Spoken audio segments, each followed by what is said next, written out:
Hello everyone, welcome to G center. दोस्तों कैसे आप सब? उम्मीद है आप सब अच्छे होंगे। चलिए कंटिन्यू करते हैं। हम प्रैक्टिस सेट की सीरीज चल रही है हमारी। तो आज नेक्स्ट प्रैक्टिस सेट देखते हैं। प्रीवियस क्वेश्चन से काफ़ी इंपॉर्टेंट है, आने वाले एग्जाम्स के लिए बहुत ज़्यादा हेल्पफुल होने वाले हैं। जितने भी एग्जाम्स हैं, वनडे एग्जाम जो भी हैं, यूपी पुलिस हो, एमपी पुलिस हो, एसएससी, जीडी वगैरह कोई भी हो, सारे एग्जाम्स के लिए बहुत ज़्यादा महत्वपूर्ण होने वाले क्वेश्चन है, क्योंकि बार बार ये क्वेश्चन रिपीट हुए हैं, बार बार एग्जाम रिपीटेशन इनका हुआ है। तो आज देखने वाले हैं प्रैक्टिस सेट हम देखेंगे, ठीक है। जनरल स्टडीज़ का प्रैक्टिस सेट हम देखने वाले हैं। तो चलिए देखते हैं आज पहला क्वेश्चन हमारा क्या है। तो पहले क्वेश्चन आज हमारा कि मृदा अपरदन को किसके द्वारा रोका जा सकता है। तो मृदा अपरदन को किसके द्वारा रोका जा सकता है, मतलब मिट्टी के कटान को किसके द्वारा रोका जा सकता है। अति चराई करके वनस्पति उन्मूलन, वृक्षारोपण या पक्षी संख्या में वृद्धि। तो मृदा अपरदन को आप किसके द्वारा रोक सकते हैं? ये रोक सकते हैं वृक्षारोपण के द्वारा। थोड़ा कलर चेंज करते हैं इसका, ठीक है। किसके द्वारा रोक सकते हैं? ये रोका जाता है आपका वृक्षारोपण के द्वारा, ठीक है। वृक्षारोपण के द्वारा हम मृदा अपरदन को रोक सकते हैं। वन का सी राइट आंसर हो जाएगा। नेक्स्ट हमारा क्वेश्चन है कि झारखंड में स्थापित सर्वप्रथम आधुनिक उद्योग कौन सा है। तो झारखंड में स्थापित सर्वप्रथम आधुनिक उद्योग जो था ये कौन सा है? ये है आपका लोहा और इस्पात। तो टू का डी राइट आंसर हो जाएगा। काफ़ी इंपॉर्टेंट है और ये प्रीवियस एग्जाम में पूछे गए हैं, इसलिए और ज़्यादा इंपॉर्टेंट हो जाते हैं। कहीं पर भी कोई भी आप वनडे एग्जाम्स दे रहे हैं तो उसमें प्रीवियस ईयर पढ़ लो ना, बहुत ज़्यादा हेल्प मिलती है। 80% आपका काम पूरा हो जाता है प्रीवियस ईयर से ही, किस टाइप के क्वेश्चन वो पूछते हैं। तो झारखंड में सर्वप्रथम आधुनिक उद्योग किसका लगा था? लोहा और इस्पात का। ध्यान रखेंगे, टू का डी राइट आंसर हो जाएगा। अगला हमारा कि बिहार में उर्वरक उद्योग कहाँ है। तो बिहार में जो उर्वरक उद्योग है ये कहाँ पर है? ये है आपका बरौनी में, ठीक है। कहाँ पर है? बरौनी में। थ्री का सी राइट आंसर हो जाएगा। नेक्स्ट हम देखते हैं कि आईएसआई कहाँ की इंटेलिजेंस एजेंसी है। तो ऐसे क्वेश्चन भी पूछे गए हैं। तो आईएसआई कहाँ की इंटेलिजेंस एजेंसी है? या पाकिस्तान की, ठीक है। भारत की कौन सी है? जल्दी से, भारत की आप ये रॉ, चलिए बता देते हैं। भारत की है रॉ, ठीक है, RAW, research and analysis wing.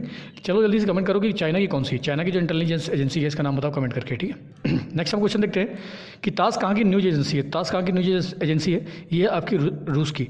तो रूस की न्यूज एजेंसी कहाँ की है? कहाँ की है? ताश कहाँ की एजेंसी है? तो रूस की है। पाकिस्तान की है डॉन, कह सकते हैं, अखबार वगैरह आता है ये। और ग्लोबल टाइम्स आपका चाइना का मौखिक पत्र है, कह सकते हैं। भारत की कौन सी? ANI, भारत की है ANI, ठीक है। सबको ध्यान रखेंगे, काफ़ी इंपॉर्टेंट है, बार बार इससे यहाँ से क्वेश्चन रिपीट करके बनता है। तो 5 का सी राइट आंसर हो जाएगा। नेक्स्ट हमारा क्वेश्चन है कि hermit of Shimla, hermit of Shimla किसे कहा जाता था? ये कहा जाता था A.O. ह्यूम को। तो A.O. ह्यूम को हर्मिट ऑफ शिमला कहा जाता है। इन्होंने ही कांग्रेस की स्थापना करने में महत्वपूर्ण भूमिका निभाई थी। 6 का डी राइट आंसर हो जाएगा।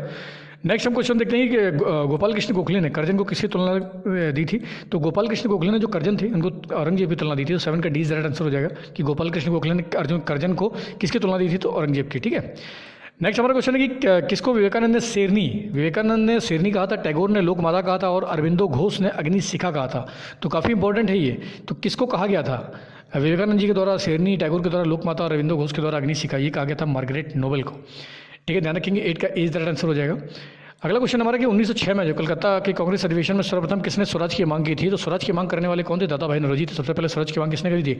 The grand old man of India, दादा भाई नौरोजी ने। 9 के डी राइट आंसर हो जाएगा। नेक्स्ट हमारा क्वेश्चन है कि प्रथम विश्व युद्ध को के समय किसको स्क्रूटिंग एजेंट कहा जाता था? भर्ती करने वाला सार्जेंट कह रहे हैं यहाँ पर। तो स्क्रूटिंग एजेंट किसे कहा जाता था? ये कहा जाता था महात्मा गांधी को।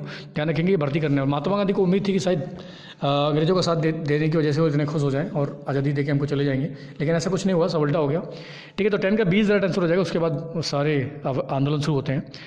नेक्स्ट हमारा कि किसको मदर ऑफ इंडियन रिवॉल्यूशन कहा जाता है। तो मदर ऑफ इंडियन रिवॉल्यूशन कहा जाता है मैडम भीखाजी कामा को। तो 11 का 20 राइट आंसर हो जाएगा। इसको भी ध्यान रखेंगे, 11 का बी, ठीक है।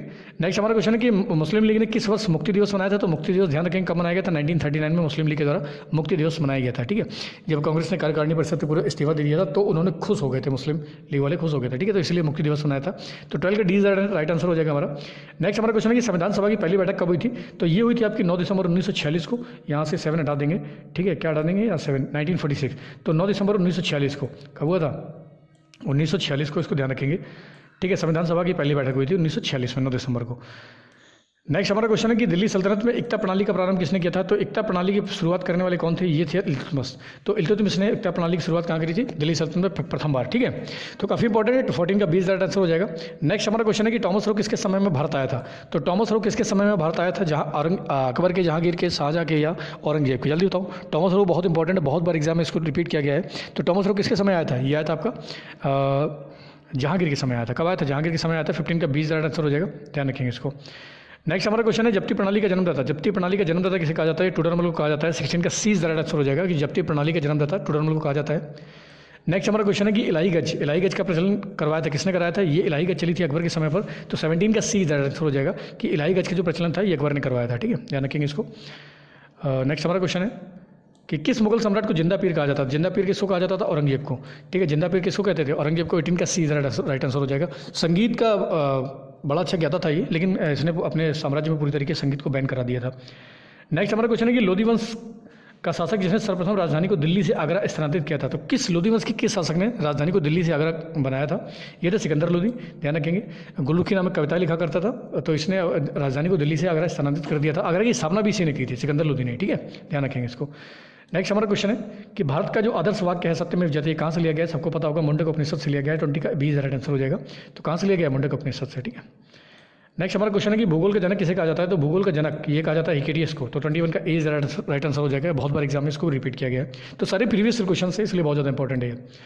चलिए देखते हैं नेक्स्ट हमारा क्वेश्चन क्या है, किस ग्रह को लेटा हुआ ग्रह कहते हैं? तो किस ग्रह को लेटा हुआ ग्रह कहा जाता है? शनि नहीं है, शुक्र भी नहीं, बुध नहीं, तो यहाँ पर ऑप्शन नहीं है। तो यहाँ पर ऑप्शन नहीं है, तो ध्यान रखेंगे कि कौन किसे कहा जाता है? ये कहा जाता है अरुण को।